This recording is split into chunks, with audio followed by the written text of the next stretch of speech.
Picture this. You're at a crowded, lively party. You glance across the room, and suddenly you spot your partner talking to a total stranger. They're laughing, gesturing, just looking incredibly confident. Right? In that fleeting moment, you don't see the person who forgot to take out the trash yesterday or left their socks on the bedroom floor. You see someone completely mysterious. You see someone you desperately want. So why does this happen? Welcome to This Explainer, where we're going to unravel the ultimate mystery of love, lust, and that fascinating space in between. Okay, let's dive right into this. We're looking at a central, totally counterintuitive question from psychotherapist Esther Perel's groundbreaking book, Mating in Captivity. For so many couples in long-term relationships, that initial spark just seems to inexplicably fade over time.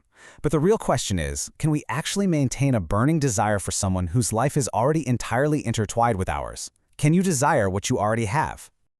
To answer that, we have to completely shatter some universally accepted wisdom. Esther Perel makes a brilliant point here. Love is about having, desire is about wanting. We've practically been conditioned to believe that emotional intimacy naturally guarantees great sex, but her thesis argues the exact opposite. The deep security, comfort, and safety we seek in emotional intimacy, that can actually extinguish the passionate desire we crave. Section 1. The Modern Romance Paradox.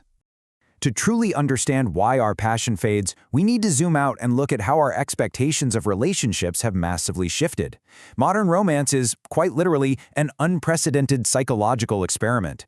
Think about it. Marriage used to be a basic economic arrangement, or just a practical way to raise kids. If you had passion, that was a bonus. Otherwise, you just did without.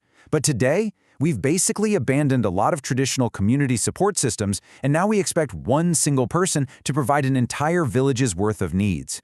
We want absolute security, our best friend for companionship, profound emotional intimacy, and relentless passionate fulfillment, all wrapped up in one person? It's a lot, right? And that creates a brutal, nearly impossible tension. On one side, we desperately want a reliable partner. That requires calm stability, predictability, and safety. But the desiring lover role, well, that thrives on energetic novelty, risk, and surprise. So we're left with this huge contradiction. The very qualities that make someone a safe, reliable partner to build a life with are the exact opposite of the wild, unpredictable risk that actually ignites sexual desire. Part 2. Love versus desire, the erotic equation. So how do these two opposing forces actually interact? Let's systematically deconstruct the fundamental differences between loving someone and desiring them, because here is the core conflict happening right inside our brains. Love is a force that wants to shrink the distance between two people. It wants to know absolutely everything, and it grows stronger through cozy familiarity and repetition. But desire? Desire absolutely needs mystery to survive. It's energized by separateness and actually gets completely numbed by repetition. While love seeks to close the gap between you and your partner, desire will literally starve to death without that gap. Perel conceptualizes this necessary distance as the erotic synapse. Think of a biological synapse in your body. A nerve impulse requires a tiny physical gap to travel across in order to generate a spark. Eroticism functions the exact same way.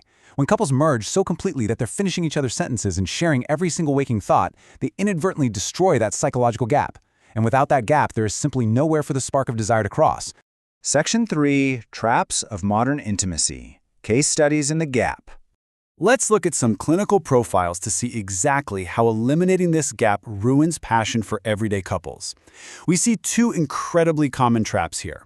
First up is the merged couple.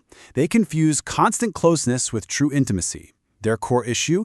They have zero separateness, which means, like we just talked about, there is no erotic gap for desire to even exist. Then we have the overburdened partner.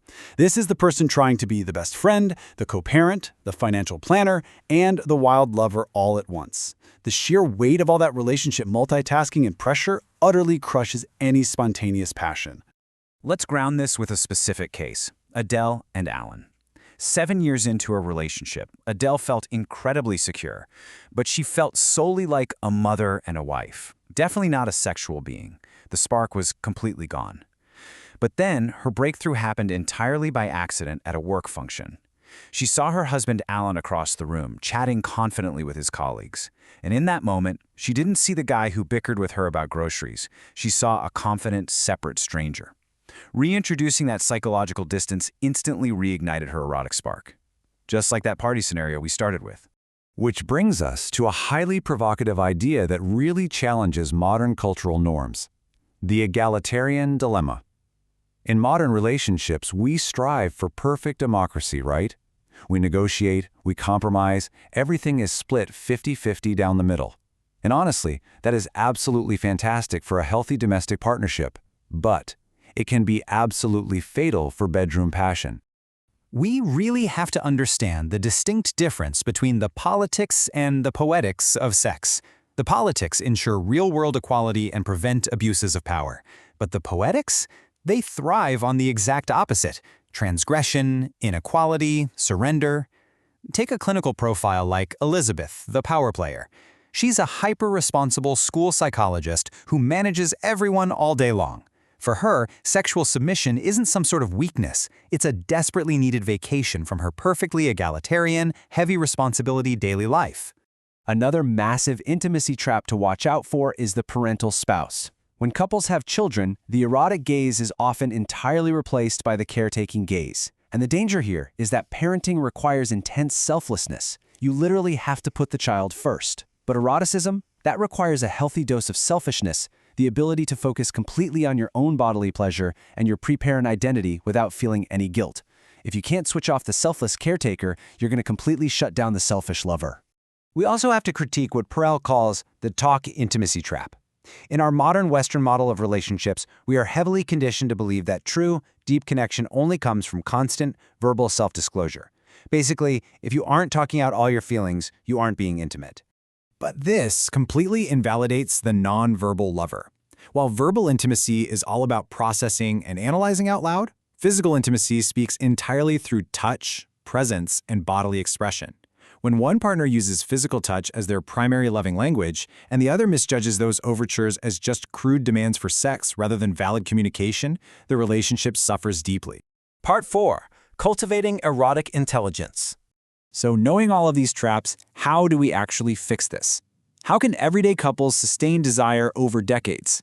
The answer is cultivating erotic intelligence. This is the ultimate framework for couples who want to reconcile their cozy domestic security with their raw sexual vitality. It is the active, intentional management of our paradoxical needs for deep connection and wild autonomy. A fundamental pillar of erotic intelligence is recognizing the huge difference between secrecy and privacy.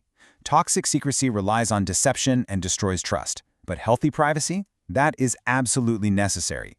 Having parts of yourself that belong only to you, including your own transgressive fantasies and an interior life, isn't a betrayal of your partner. That separateness is precisely what makes you mysterious and what makes intimacy interesting in the first place. Perel maps this out into a 30-day challenge, moving from awareness of your patterns to cultivating separateness, engaging your erotic imagination, and experimenting with play and power. Take Beatrice, for example. She temporarily moved into her own apartment. That physical separation successfully recreated the erotic synapse we talked about earlier, and desire immediately began to flow between her and her husband again. The path to erotic vitality really requires you to accept the paradox of modern love. You have to actively cultivate separateness, embrace mystery, give yourself permission to play with power in the bedroom, and prioritize pleasure. Security and desire are not incompatible enemies, as long as you maintain that vital psychological distance. Which leaves us with one incredibly provocative question to end on. Is your relentless quest for closeness actually killing your spark? I challenge you to reevaluate the space between you and your partner today. Sometimes the most passionate thing you can do isn't holding on tighter, but finally learning how to let go just a little bit. Thanks for tuning into this explainer, and we'll see you next time.